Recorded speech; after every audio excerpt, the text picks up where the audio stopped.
Okay, good afternoon to each and everyone. Let us have a review for your exam tomorrow. Okay?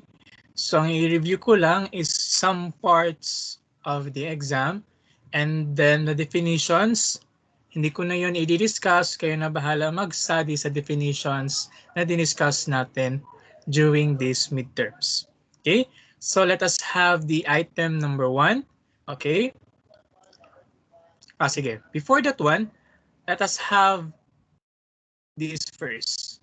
The difference between rational function, rational equation, and rational inequality. So kapag rational function, ang clue na ibibigay ko sa inyo is if meron kayong makitang f of x, and also kapag meron kayong makitang dalawang variable, that is rational function. Sa rational equation, the clue na maaari kong ibigay sa inyo is isang variable lang ang pwede nyong makita.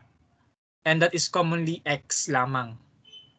Sa rational inequality, if you can see this, greater than, less than, greater than or equal to, less than or equal to, automatic, it belongs to rational inequality.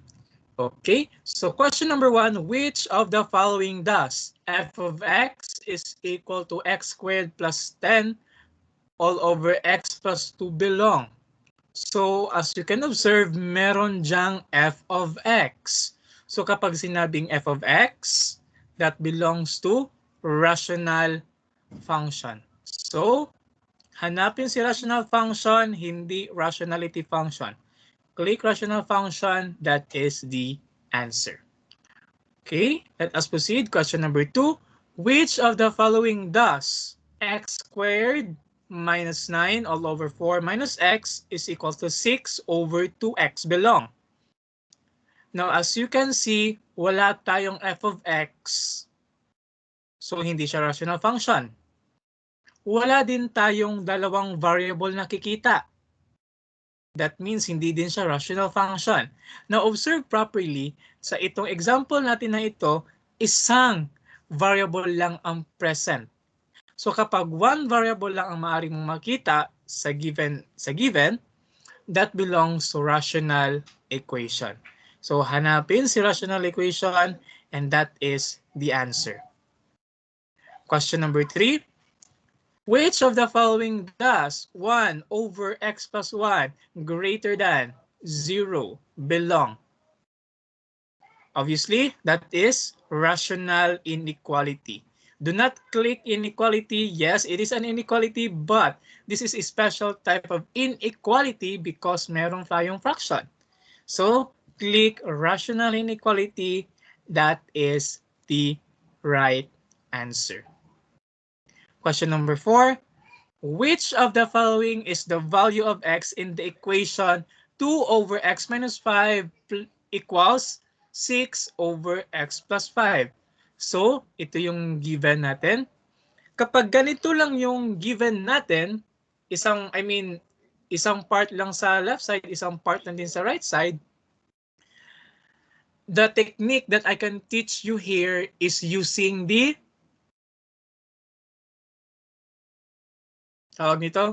cross multiplication. So again, if ganito yung mukha ng rational equation, pwede nating i-apply ang cross multiplication. Ang cross multiplication, that is, you're going to multiply 2 kay x plus 5. Same thing, sa kabila, 6 i-multiply kay x minus 5. Para hindi na kayo mag-multiply pa ng LCD, cancel, pwede na ganito. Ito yung easiest way that you can do kapag ganito yung given. So again, 2 multiply kay x plus 5 equals 6 multiply kay x minus 5. Now, medyo easy na lang kasi hindi na tayo nagkuha pa ng LCD, ganon. Now, next thing, distribute natin. 2 multiply kay x, so that is 2x. 2 multiply kay 5, that is 10. equals 6 multiplied kay x, we have 6x. And then 6 multiplied kay negative 5, that is negative 30. Transpose natin or i-isolate natin lahat ng merong variable sa left side at lahat ng number lang at constant lang doon sa right side. Since 2x may variable, stay siya sa left. Si 10, ilipat natin siya mamaya. And then itong si 6x, ilipat natin sa left side kasi meron siyang variable. So copy negative 30 and then transpose yung 10 kanina na positive. Kapag i-transpose sa kabila, magiging negative. Simplify. 2x minus 6x, so that is negative 4x, equals negative 30 minus 10, that is negative 40. Now we have here negative 4x. X lang yung hinahanap natin. So the next thing we're going to do here is to divide both sides by negative 4. Divide negative 4. Divide negative 4. So negative 4 makancel sa negative 4x over negative 4. Pag makancel, x na lang maiwan. Next, we have negative 40 divided by negative 4. So negative divided by negative, that is positive. So we have there positive 10. So click natin positive 10. Now, I also have a technique na maaari gagawin dito. Since meron tayong positive 10, what if ayaw niya nang kung ayaw niya mag-solve? You want to use my technique, you may use this one. Now, but in this case, sa technique na ito, ang gagawin niyo is trial and error. Kayo bahala kung saan kayo comfortable. Okay? So we have here, di ba ang answer is 10? So ang mangyayari dyan is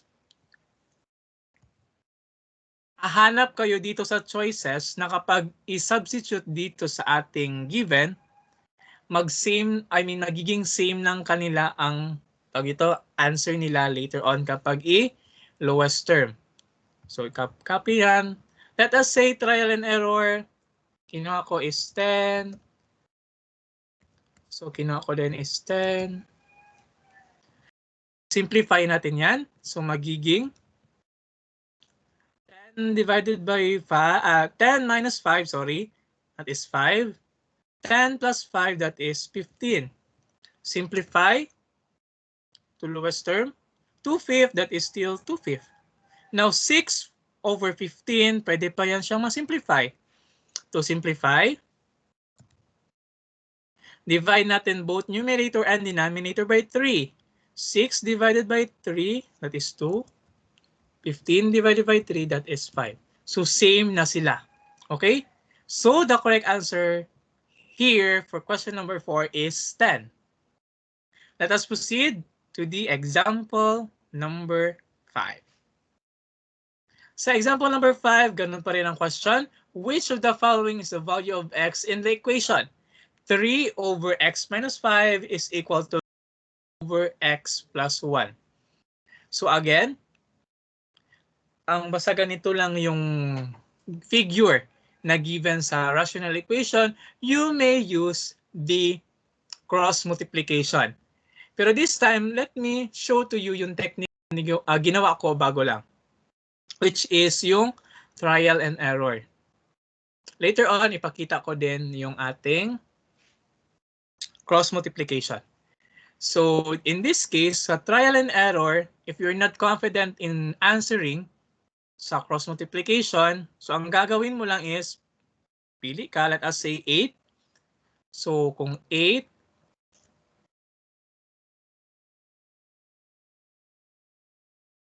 so substitute mo lang 8, substitute mo lang 8. And then, tingnan natin kung magkaparehas ba sila. Kung magkaparehas, then 8 is the answer. Kapag hindi, pili ka naman ng other choices. Now, that is the disadvantage of this technique. So, 8 minus 5, that is 3. So, okay. 8 plus 1, that is 9. Now, pwede natin ito masimplify. 3 over 3, that is 1.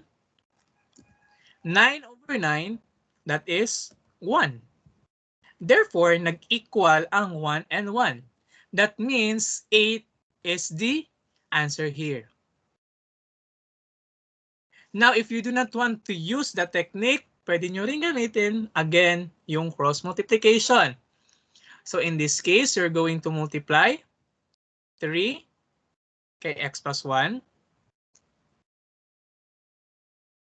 equals 9 multiply sa x minus 5. Distribute natin. 3 multiply kay x, so that is 3x. Plus 3 multiply kay 1, that is 3. Equals 9 multiply kay x, 9x. 9 multiply kay negative 5, negative 45. Isolate natin lahat ng may variable sa left side, lahat ng number lang sa right side. So 3x will stay. Itong 9x natin, i-transpose natin sa kabila, so magiging negative 9x. Equals, copy negative 45, and then yung positive 3, i-transpose natin sa kabila, so mag-change ang sign, magiging negative 3. Simplify, 3x minus 9x, that is negative 6x. Negative 45 minus 3, that is negative 48. Now we have here negative 6x. So ang gagawin natin is to divide both sides by negative 6. So divide by negative 6.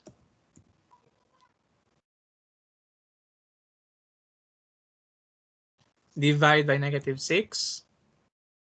Na ang maiiwan na lang sa 6, negative 6, x over negative 6, x na lang. And then negative 48 divided by negative 6. So the answer there is 8. So we have there for question number 5, that is 8. Question number 6. Which of the following is the value of x in the given? 2x minus 4 all over x minus 3 is equal to 12 all over x minus 3. Now, you can pause the video and try to solve it on your own. Now, to check your answer, in this case, as you can observe, pwede natin yan siyang yung ginawa natin kanina, which is the cross multiplication. But I will tell you a technique right here. So kung ma-observe ninyo, lahat ng denominators natin this time, parehas.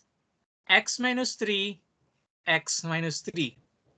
So ang gagawin nyo dyan, instead na mag-cross multiplication, pwede nyo i-apply yung mag-multiply kayo ng LCD.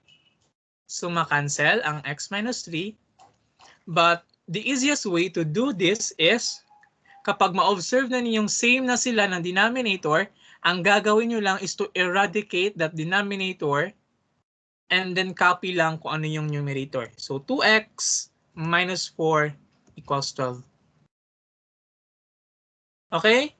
Kapag same sila ng denominator, you can eradicate those denominator. So maiwan na lang is 2x minus 4 equals 12. Transpose itong negative 4 sa kabila. So we have 2x, copy si 12, and then yung negative 4, kapag i-transpose sa kabila, magiging positive. So positive 4. Now, 12 plus 4, that is 16. Now we have 2x right here. So we are going to divide both sides by 2.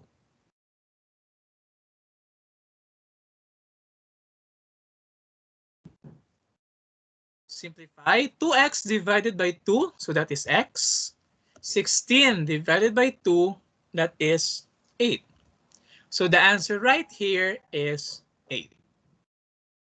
That is for the rational equation, finding x.